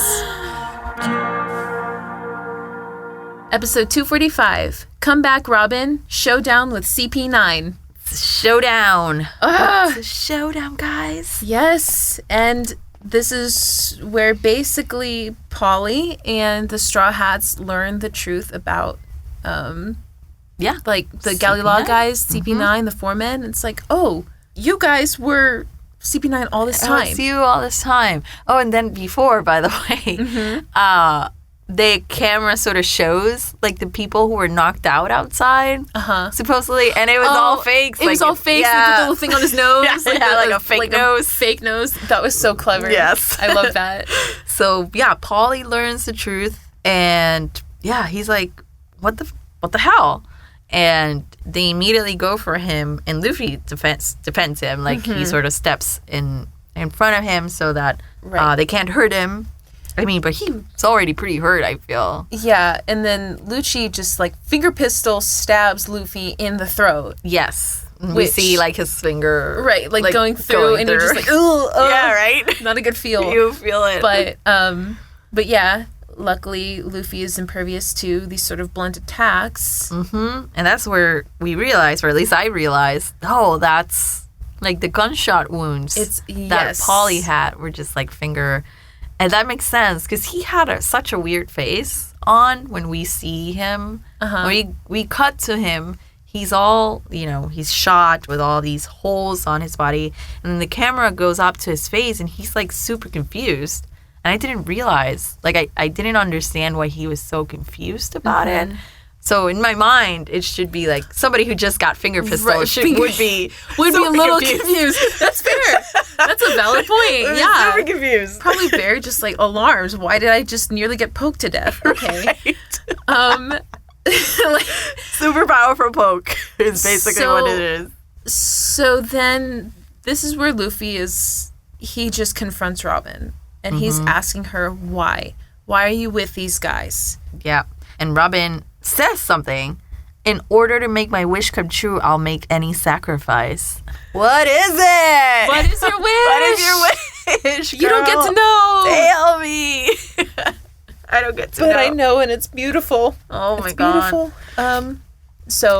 Like, sad. Very sad. So Luffy gets to sort of have the same shocking moment that Sanji and Chopper had. Yes, where he essentially. Yeah, where he tries on his own to again. What do you think it is? I have no idea. What do you think it is that Robin's I know wishes? It's related to the poneglyphs, and I know she wants to know the history of the world. I know she wants to tie them together, which is what we learned the other, like, way back when after Skypiea. So I'm guessing it has to be related to this, but I mean, what her wish is regarding that, I have no idea what it is. So Robin's like, once again, like, just all stoic. She's like, this is what I'm gonna do, and she's just gonna go, right? Because where is she going? Well, so I think they the say CP9 says that they have bomb is about to go off. A bomb is about to go off in the building, and everything's going to be on fire on the first floor. So Robin is about to head out the window with, the CP9 in tow. So as she's walking away, like, Luffy is refusing to acknowledge that she does not want to have anything to do with them. Like, he's refusing to believe any of this. But CP9 is like, well, you're going to have to get through us first if you want to get to her or escape or anything. And then we sort of see, we have this little showdown where we see all the moves that they got from this training. Yes. Special training that they do. The CP9 moves. You finally get to see all of it. So we see the iron body, which we saw before. And basically, I don't know, they just stand there and are able to withstand whatever. So it's essentially this thing called the 6 powers, and it gives people the strength of over 100 men in different sort of features. So there's this one, which is iron body. You can harden your muscles and you're extremely strong. Then there is one called paper art, which Blueno does. Blueno does that in this scene right here when he's fighting Luffy, and he's kind of just like moving around real fast. It makes him more flexible. Then there is one called shave that we see, which is where they just disappear. Yeah. And we saw, I believe that's so what weird. Bear did, the bear mask guy did, and I don't remember who was wearing what costume anymore. Was that Blueno? Maybe. Anyway, that's what they did outside a few episodes back of the Galley Law. When he was with Robin, and suddenly, like, they were cornered, and they disappeared. Yes. I'm suspecting that that's what that was. That makes sense. And then there's one called Tempest Kick, which we saw the Skull Mask guy do with Luffy. It's just one, like, really tough kick. And I think at this point, Zoro was saying, hey, you were on the ship. Did you lie about the Mary being broken? Yeah. Because they don't trust these guys anymore. And that's when they say, no. That was real, yeah. That was real. Like, they've apparently been shipwrights long enough, they know. And then the move to fly is called Moonwalk, which is a wonderful name, very interesting name. And it's amazing how they do it, because basically they can leap off the air itself. They'll explain this more later, but I'll just give this to you. They basically, like, train their legs and train their body so much they can kick the air so fast that they can stand on it, that they can push off of the air itself. Wow. That is crazy. Crazy. That is crazy. That is a crazy power. And the fact that they didn't eat a devil fruit to get these powers, I think it's pretty cool, actually. Exactly. So you're starting to see, like, more, like, different powers in the world. Yeah. And so are the Straw Hats. It's not just fruit powers. Yes. There's more out there. And this isn't even it, Yeah. Oh, just leveling them up. And so there's these 6 techniques. There is more to it. I will just say there is one that Oda Sensei said that he himself has. Really? He has all 6 techniques, which pretty much only Lucci and a number of them have all 6, but you have to be very powerful to master all of them, which is impressive. Oda himself. What did he master? He masters the technique of bothering people. Something along those lines. He says he can bother people, the bothering power. So, yeah. I feel like I know some people with that power, too. It's actually, good strength to have. Get people, out of your way sometimes. Yeah. It's good technique. And then Lucci grabs Luffy by the face. Yeah, as Luffy's leaping again towards Robin, he just literally grabs his face with his hand. Crazy. It is crazy. And just throws him. Just takes him and throws him. Yep. And Khalifa points out that the bomb is about to go off too. And then something super weird happens. Yes. Which is that Lucci starts turning into this creature. We don't see what it is yet. We just see like yet. The shadow and him just like transforming. Right? I'm like, wait. What? Is he a werewolf? Is it? We don't know. Because to be continued. And don't forget, you can watch all of One Piece anime episodes on Funimation.com/One Piece or on the Funimation app. And check out our blog at funny.to/One Piece podcast for all the info on Beetroots, character profiles, and more. So moving on to 246. The Straw Hat Pirates and... How do you say this word? Annihilated. Sorry. Annihilated, okay. 246. The Straw Hat Pirates Annihilated. The Menace of the Leopard Model. It's a leopard, guys. The leopard model. Yes, he's a leopard. So Lucci clarifies that he has the cat fruit powers. Specific model of this fruit is the leopard model. So apparently there are several models. Apparently. I should get lost in maybe this. Maybe a tiger model, lion. What else do you think? Oh, God. That's a good question. Bobcat model. There's so much about this. Like there actually exists a book in the world of One Piece. There is a book that seems to list out a lot of the devil fruits. Yeah. And their supposed powers, but a lot of them still are mysterious as to like how they look. We don't know. So devil fruits, quick rundown, just a reminder, or in case this was never discussed before. There's 3 types: the paramecia, the zone, and the logia. So paramecia is stuff like what Luffy has, where like its body's like you have weapons for hands or whatever, some strange one like that. Zone is animal, and that's more what Lucci is, some sort of cat. And then there's logia, which is, or logia. I don't remember how it's pronounced. I don't remember how it's pronounced. Yeah. So sorry, guys. But either one, that's the one for elements, like fire, like what Ace has, and Eneru. Lightning and stuff like that. So zone is neat because the zone powers can sort of break down. Like there is the ability to have certain features that are kind of like an animal, or I guess in Chopper's case, like a human. Yeah. The other way around. But then when their powers are more like sort of awakened, like Lucci's are, he becomes that actual like creature. And then there are also mythical zone type fruits, which y'all haven't gotten to. Just saying, they exist out there in the world. Who knows what they look like? But it is incredible. It was interesting to me too that they mentioned that zone types are the only type of devil fruit power that can be enhanced by training. They mentioned this on this episode, and I was like, that is very interesting. Up until this point, I was like, well, zone types are like the least cool, I guess. You know? Right? You kind of think that. Yeah, because I guess you can turn into an animal. Okay. Ooh. Yeah. But it's like, what if you get a crappy animal? You know what I mean?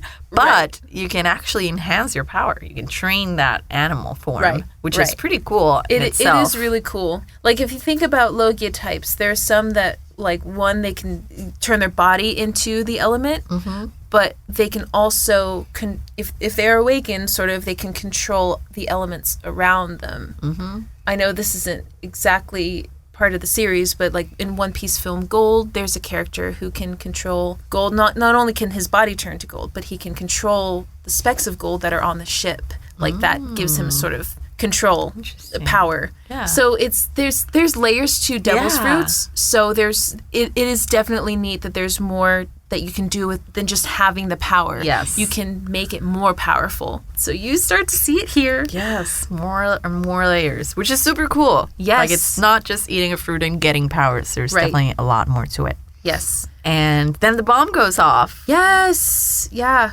And we see some of the roof fall down, and Chopper pushes Nami out of the way, gets sort of trampled. Yeah. I'm like, oh no, Chopper. And then Luffy gets finger pistoled again. Yeah. And this time it goes like all the way through. Like the Lucci's claw. Oh gosh. So yeah, that's awful. Right. He has his gave me crocodile memories with the hook, and I was like, no. And then Luffy hits back, and he says something like, "You talking pigeon jerk," which I loved.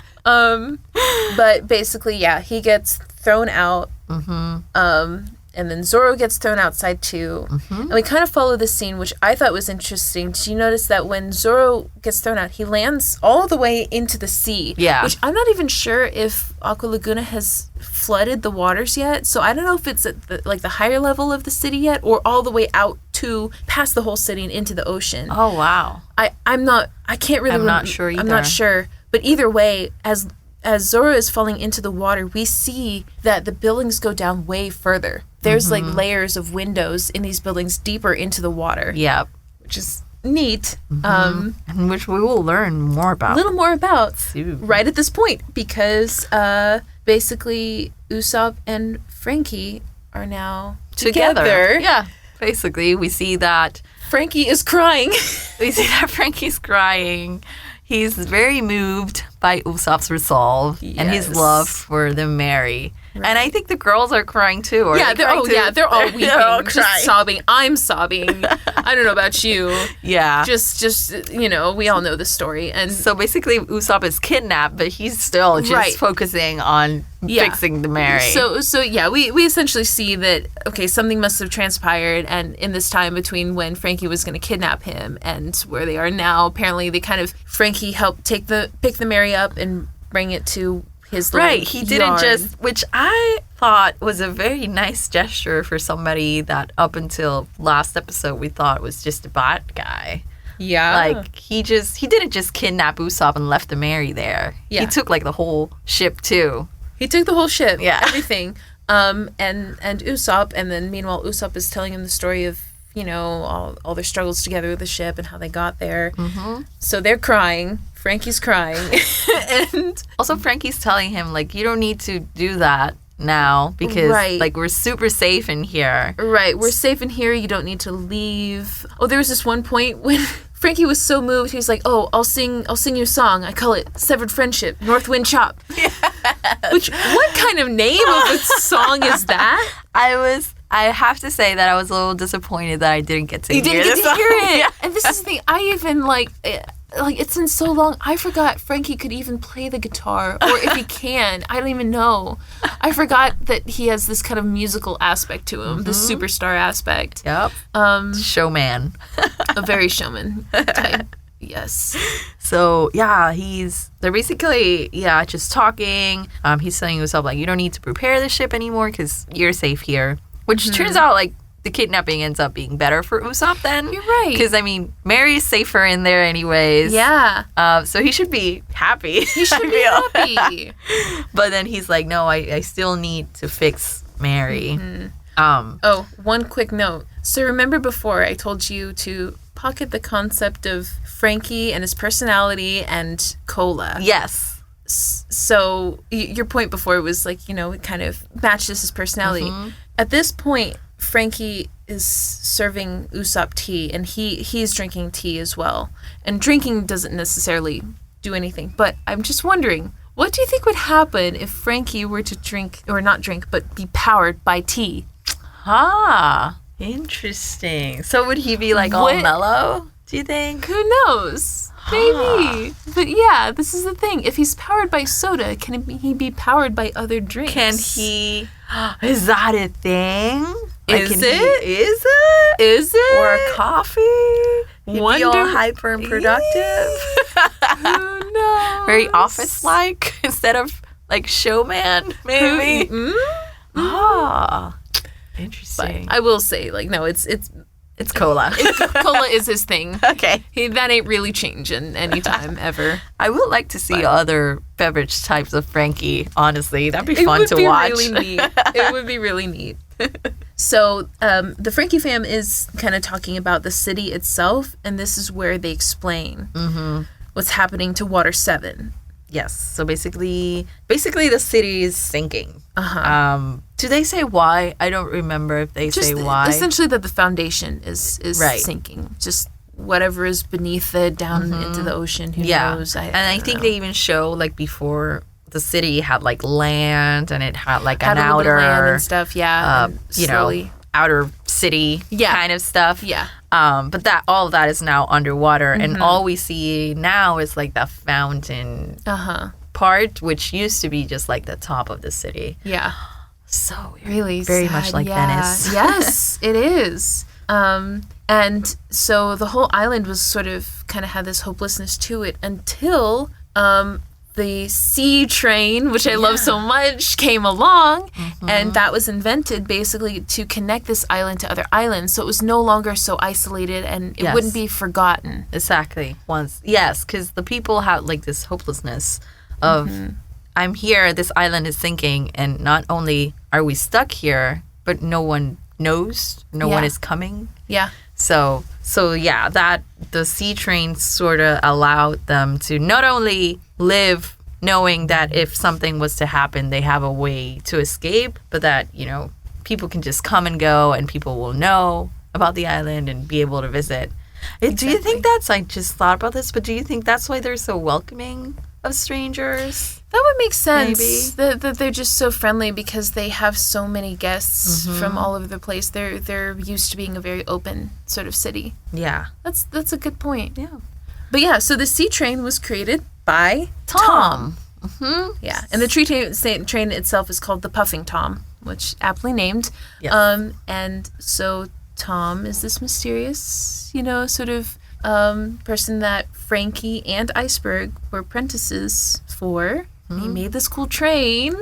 Yeah. And I think that's all we learn at this point. Pretty much. And then the episode ends as Lucci and the others are like, well, now we know where Franky is, so now we can just go and get what we want. Yes. So we see them sort of head over out, there. Fly out. And then we get a new ending song. We do. Yes. We do It get is called Dear Friends by Triplane, and it is super cute. It is cute. Because the whole thing features the Mary. It is. And it's sad. Oh, so sad. Tears. It is very sad. But it's very cute. Episode 247. The man who is loved even by his ship. Usopp's tears. Oh, no. Oh. We're ending on a sad note. So sad. I know. Yeah, so we begin back at Franky's, and they're still talking, and Franky's sort of like trying to convince Usopp about Mary's situation. He's like, well, Mary's no longer a ship because she doesn't have her purpose anymore. Like, the purpose of a ship is to take you from island to island. It's to take you, from one place to the other. Right. Navigate the sea. But if your ship can't do that anymore, then it's not a ship anymore. What's its purpose? Very tragic. And Usopp's just, like, still just hammering. And Franky literally, he's like, we should just dismantle this ship. And he grabs a chunk of the Mary. Right. And just rips it off. Rips it off. Shipwrights are strong. He is scary so strong. And it's a big chunk, It's a big chunk. It is so bad. And this is the point, like, Usopp is furious, as honestly I kind of was. I was like, you don't get to do that. Yeah, you do not just touch the Mary like that. No. She's our girl. So Usopp is pissed, and he is yelling at Franky, and Franky is just like, you don't get this? Like, take a look with your own damn eyes, and throws him into the water. Yep. And he throws him down, like, super hard. So basically Usopp just, like, sinks like a long way. Dang. And then he's able to look at Mary from under. From under the water. And we see, like, this big crack on the keel. And he sort of, even under the water, starts crying. And we're like, at this point, I'm super sad because I'm like, Usopp, like, there's no denying it now. Like, what else do you need? Like, it's all there, and the facts are the facts. It's all there. And to help people think about it, the keel of the ship is kind of like its spine. And just like in a human, it's a very critical and sort of delicate thing. Like, if it breaks, there's not really a lot of going back. Yeah, they sort of explained this when Kaku, back when we thought he was a good guy, he sort of explains that basically the ship is built, like, from the keel. So you can't just take the keel off because basically you'll be just dismantling the ship.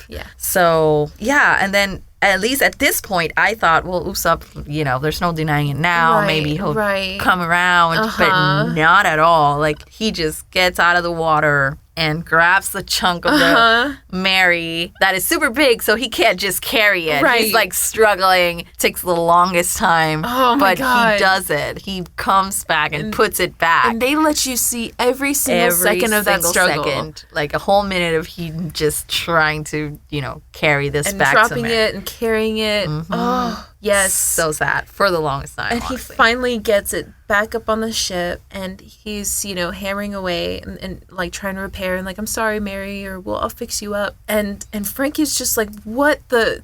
Right. What are you, like, why don't you get it? Mm-hmm. And this moment, this is when Usopp breaks down. Yes. Basically, he's just bawling and saying like he already knew about this. And I thought when he started talking, he's like, I already knew. I thought he meant like, well, I already knew when Kaku said it that it was the truth. But no, it goes way back from before. Mm-hmm. And he starts saying like when he saw this person back at Skypiea all the way back that fixed the Mary. And he knows what he saw, and he thinks it was an incarnation of the Mary. Like Mary somehow took human form and was fixing herself. And that's why, because I think he said that it made sense to him because whoever fixed the Mary fixed her to her original design. Right. They had to have known how she looked before they put the little like wings and stuff. Made her a chicken. You made her chicken. But yeah, and then I was like, wait, what? What? So she's real? She's like a person? So now you know that thing that he saw then was the ship. So this is when Franky is like, yeah, that's the Klabouterman. Sorry if I don't say that wrong. Right? I think that's the way he said it. Yeah, but it is tough. Yes, it's a little difficult because Franky just kind of sits down. And he's first of all, he like stares at this ship. This is probably the first time he's ever seen a ship that like took a human form. And as a shipwright, that's probably pretty epic for him. And he just sits down and he's like, yeah, that's a Klabouterman. They're sort of like fairies who take care of the ships. They are the embodiment of the ship's spirit. Yeah, basically they sort of attach themselves to ships. I think he mentions that it's to ships that are very cared for. Like it's not of any not just ship. any. Like clearly it was like loved, and sort of the love kind of brings this thing to life. In the real world, though, there is actually a sort of creature called the Klabouterman. This is real lore. Oh, I didn't know that. Yeah. So It's based on real lore of sort of a mythical being, just like in the description. So it sort of looks like it has the little coat and everything, and like a raincoat. It looks like a little sailor, and it is sort of the spirit of the ship. The only thing, and it's originally like a good fairy, and tends to have this kind of, they're there to rescue people who've fallen overboard, or whatnot. It helps. Yeah. But the thing is, it only appears to the crew of a doomed ship. Oh, That's probably maybe the essence of why Usopp knew. I know. Oh my God. Ooh, I know. Oh, so that makes sense. Yeah. Because that's, Usopp said that he knew exactly Mary was fixing herself because she was trying, and I think he heard her speak, right? Yes. He heard her speak, and she said, I'm just trying to hold on a little longer. Yes. To take them back. Yeah. To carry you guys just a little longer. Oh my God. Yeah. So that makes all the sense then, that it would be, you would see it on a doomed ship, because, the Mary. Oh, it's doomed. Oh, so sad. It's so God, sad. Right now. And Franky has a very good point to Usopp, and he's saying, like, if you take the Mary out and keep trying to push her, and she just sinks, you let her sink. Yeah. While she's just trying to carry you guys, then her last moments will be of regret. Regret. Yeah, because she won't be able to fulfill her purpose, which is to take you safely somewhere. Oh, it's so sad. I think we're both tearing up right now. Yes, I'm literally about to cry. Oh my god. And Usopp is just being so obstinate, and I understand, but it's like his pride is getting in the way of him going back to the crew, he's shutting himself off from getting any help from Franky or anyone, and just saying like, no, leave me alone, leave me with the ship, I'm gonna do my own thing. Yeah. But yeah, when Franky said that, I was like, my heart literally broke, because now I feel that the Mary is real. She has a spirit inside her that is real and is sentient and wants to protect the crew. Yes, exactly. Like I'm like, Usopp, you can't just let the Mary sink. Like, you can't let her die like that. Exactly. Oh my god. And he's I know. So now we all feel this like sort of attachment to the ship that we never even I know, knew. Right? This is when it hits. It is. You really feel it, and a lot of times I tend to think of the Going Merry as a member of the Straw Hat crew. Yes. Yes, I feel like all this time we have been talking about that, how she is a Straw Hat too. But this moment right here, like, this is when I really felt it. Like, she is a crew member as if she was a person. Like, she's just as important as a person. Yeah. Like, last episode we were talking about, when they found out the news about the Mary and the whole discussion between Luffy and Usopp, we were like, well, in the end, she's a ship. But now it's like... Right. Oh, she's so not Oda just a does ship. that thing to you where 1 minute you're thinking the obvious logical, of course, it's a ship, we got to move on, we've got to go get the One Piece, we just need a new ship. And then the next, it's just like a slap in the face. How dare you think so little of this ship and not understand what Usopp was feeling. When we were telling you this whole time. This whole time we were telling you she was a Straw Hat. And she was there. And you didn't get it. Well, I didn't get it until 247. Exactly. Sorry, Oda. Exactly. Just a slap in the face. It was a punch in the gut. Mm-hmm. Oh, man. It's so sad and beautiful. I love this about One Piece. This is it. This is the kind of stuff that makes it just the incredible show that it is. Yeah, I totally agree. Never thought I could love a ship. Right? Like that. Not a ship on a show. A ship on a show. A ship that doesn't even exist. Yeah. Actually, they've made some life-size replicas, full ships. What? Yeah, there's one that exists out there that's like the Going Merry. It's actually in water and stuff. Oh my god. It's very neat. I need to add that to my list. I know. List of things to go see. Mm-hmm. So amid all this kind of turmoil of Usopp still being like angsty, angry, and understandably so, suddenly there's a knock at the door, and they're fighting and everything. So we don't really see. One of the Square sisters goes to answer it, and then suddenly she just flies across the room. Yeah. And we look, and CP9 has arrived. Mm-hmm. They knocked out Kiwi and Muzu. Franky's super upset.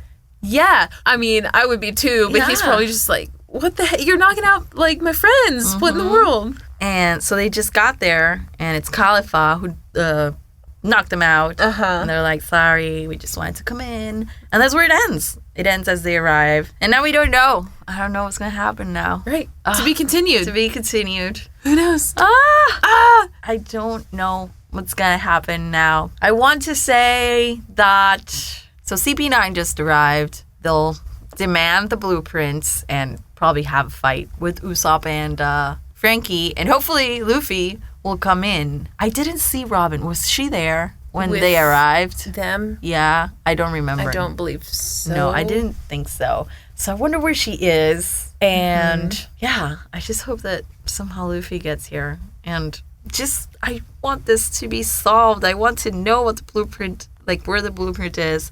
And I want Usopp back. I know I always say that he's my least. He's always down on my ranking, on my Straw Hat ranking. But still, he is a member of the crew. And he's an important member of the crew. I just want him back, please. I know. And Robin, too. Like, I need Robin to get her stuff together. They just all need to be back together. Yeah. I just want them wholesome and together and cute. And So we'll see. We'll see. My predictions, I think our heart's about to get wrecked. Oh, like no, the Mary is. Like more? Even more wrecked? Yes. Jonna, no. That's the One Piece way. You're never done crying. We're going to cry an ocean. So we hope you enjoyed this One Piece at a time. Don't forget to check out the Funimation blog at funny.to/One Piece podcast, which will be updated constantly with the binge routes and everything you need to know. Also head to our shop at funimation.com/shop and add One Piece home video to your collection. And for all things One Piece, follow us on Facebook at One Piece Official and Twitter at One Piece Anime. We want to thank the people who make this podcast happen, the creator of One Piece, Oda-sensei, Toei Animation, the audio engineers, and, of course, everyone joining us on this journey, all you Straw Hats out there listening. So please rate this podcast wherever you're listening to it and share it with other One Piece Nakamas. Yes, and the next One Piece at a time will cover anime episodes 248 to 255, so be sure to watch on Funimation now, sub or dubbed, and be ready. See ya! Bye!